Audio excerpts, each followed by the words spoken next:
Modern Railways. In-depth railway news. Hello and welcome to the preview of the next Modern Railways. You might be wondering what this has got to do with modern railways. Well, I'm at the Statfold Barn Railway near Tamworth, and Tamworth is one of the bidders for the headquarters of the new Great British Railways. So it's entirely relevant. It's not as if I'm just here to enjoy a sunny afternoon with steam engines.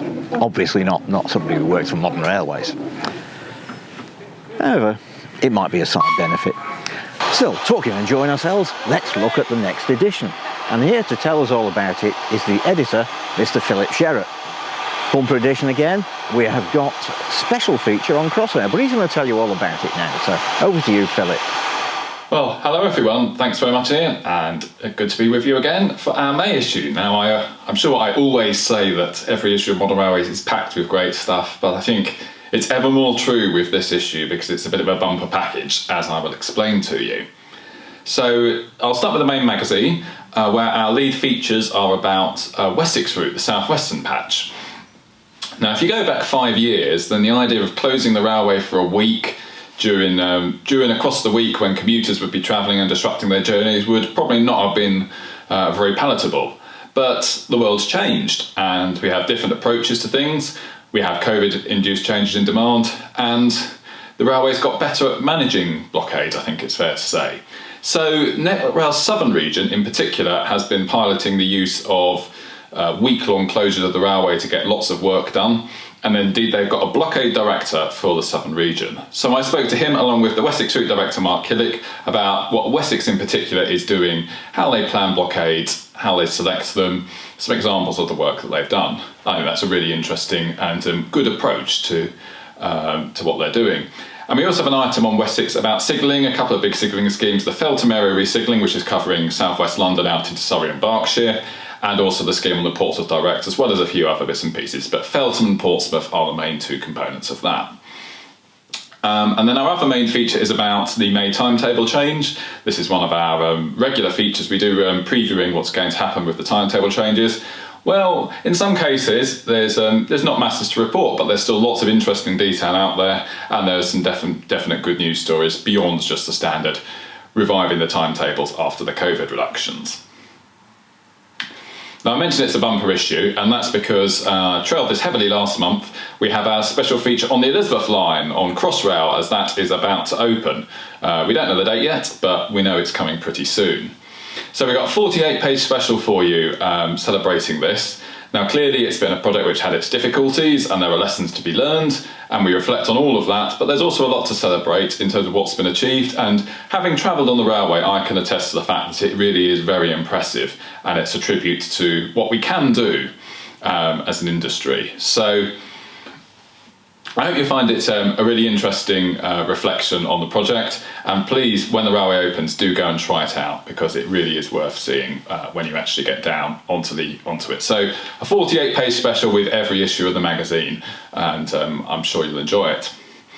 For subscribers, there is also our latest HS2 feature. We do these quarterly, and this time we have reports on the new designs for the HS2 station at Euston. That's sort of an expanded version with more detail of our news story from last month, and the latest on progress of the Colne Valley Viaduct. This is a big structure.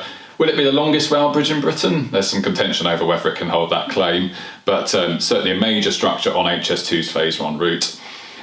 So we've got a progress update on that. And I also had a very interesting visit to a skills academy in suburban Birmingham, where meeting people who've got jobs on HS2, it makes you realise just how important the project is to them. And they have some very different opinions on HS2 compared to some other people, I think it's fair to say. So subscribers will be getting that 16-page special on top of the magazine and the Crossrail supplement. In terms of news in the magazine, there's some interesting developments. Obviously, we continue to follow Great British Railways, the rail reform story. We continue to follow the reaction to the Integrated Rail Plan. That was quite an interesting Transport Committee session with the Minister and some others, where we got some reports about some further defences of it.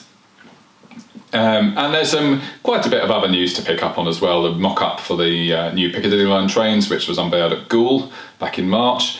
And an interesting story we picked up about the Heart of Wales line. They're looking at whether they can run a tourist HST service on it next summer. Well, you can read more about that in the magazine.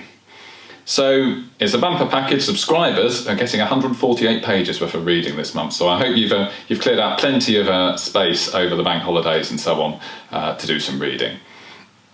But it's a very busy time for us, and I can't finish without mentioning Modern Railways Expo.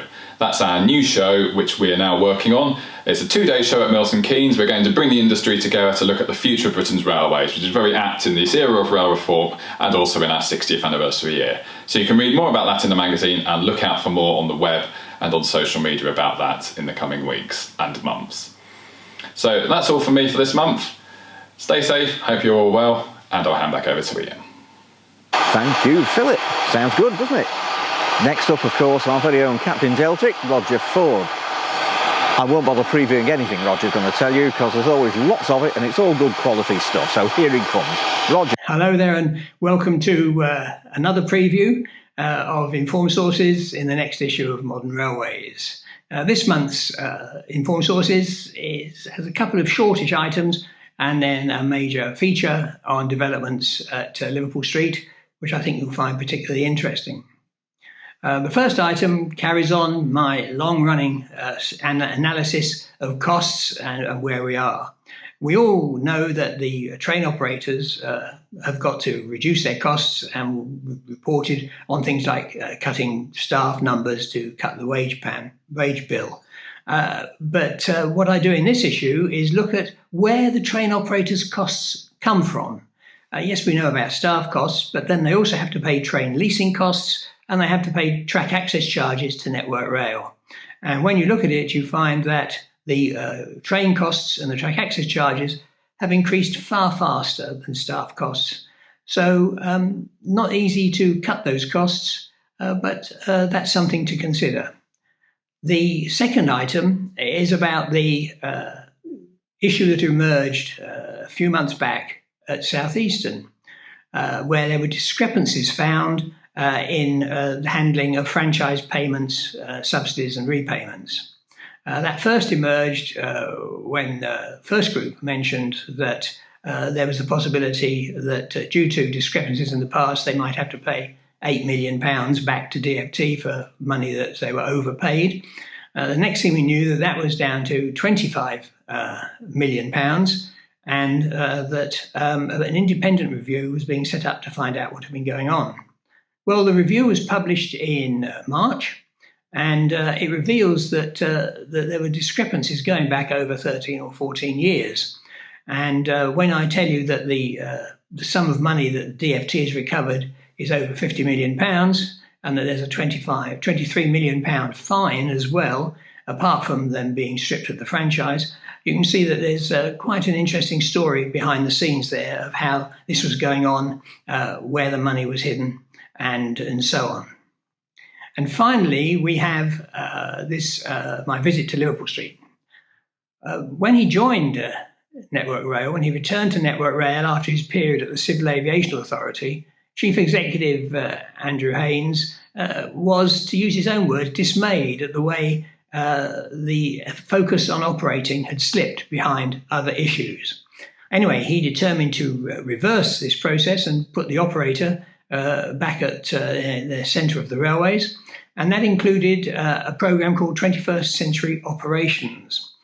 And Liverpool Street Station, Anglia at Liverpool Street, has been pioneering this, and I was invited to see what they're doing and how it's going.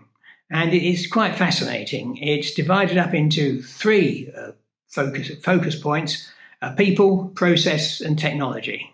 With people, the aim is to make operating a full-scale profession with job advancement as you develop your career. And interestingly, the two managers who took me through the programme both began in mechanical signal boxes and are now in very senior positions. On processes, the aim is to make sure that the right people in the right place, they have the right equipment, and they have the right way of handling things. For example, how many people, how many operating managers you need, and so on. And finally, there's technology, where, of course, at Liverpool Street, they are the second user of Resonate's Illuminate integrated traffic management. Obviously, on these sort of visits, I try to get onto the operating floor at the ISCC. And when I was there, they showed me what they'd done that morning. There'd been a points failure on the up main approaching Liverpool Street. And what they'd done is they'd used Illuminate to work the timetable round the points failure, not to cancel trains, just run the trains differently. That involved altering 82 services.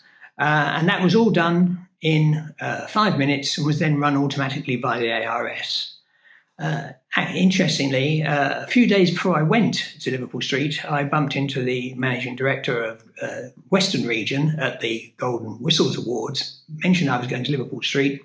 You want to come and see us, Roger, he said, where they, with their Illuminate equipment at Swindon, they have achieved the holy grail of traffic management, which is integrating crew and stock with the system. And they're also going to bring in connected driver advisory services too. So that's a visit to come.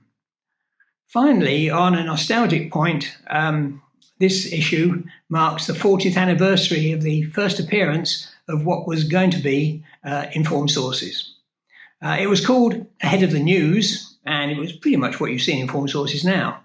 But we called it Ahead of the News and ran it as a prototype, as it were, to see whether it worked. Well, it obviously did, and Informed Sources was created the following year. It's been running for 40 years, and I still haven't run out of stuff to write about. So that's all from me for this issue, and look forward to seeing you again. Tamworth is one of the bidders for the new Great British Railways headquarters. And my pan-up column has got a little mini feature on the various bidders, runners and riders as it were. Some of the ones I think have got no chance, and ending up with probably a top 6 of the ones that are most likely to win. And obviously I've got a favourite, but there won't be any surprises there, will there? Also in pan-up, I have a little review of some new seats which are being offered for your pleasure and enjoyment from Priestman Good. They were demonstrated at Marylebone a little while back, and they're probably about as comfortable as the one I'm sitting on now. I can't talk over that, can I?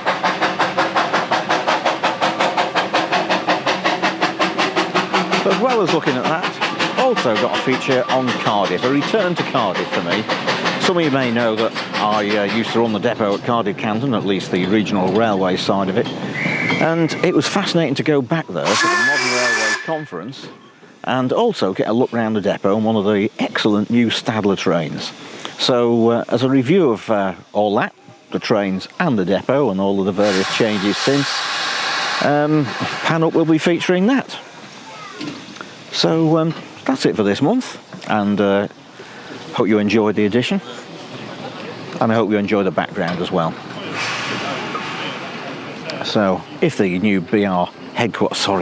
Great British Railways headquarters ends up in Tamworth, at least the various people there won't have far to go to see how to run a proper railway. Nice, isn't it? I've never been before. What a great place this is.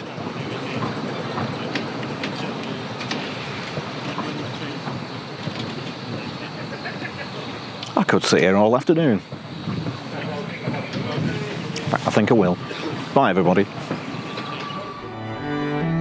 Visit www.modernrailways.com for more interesting and essential information about the British Railway Network.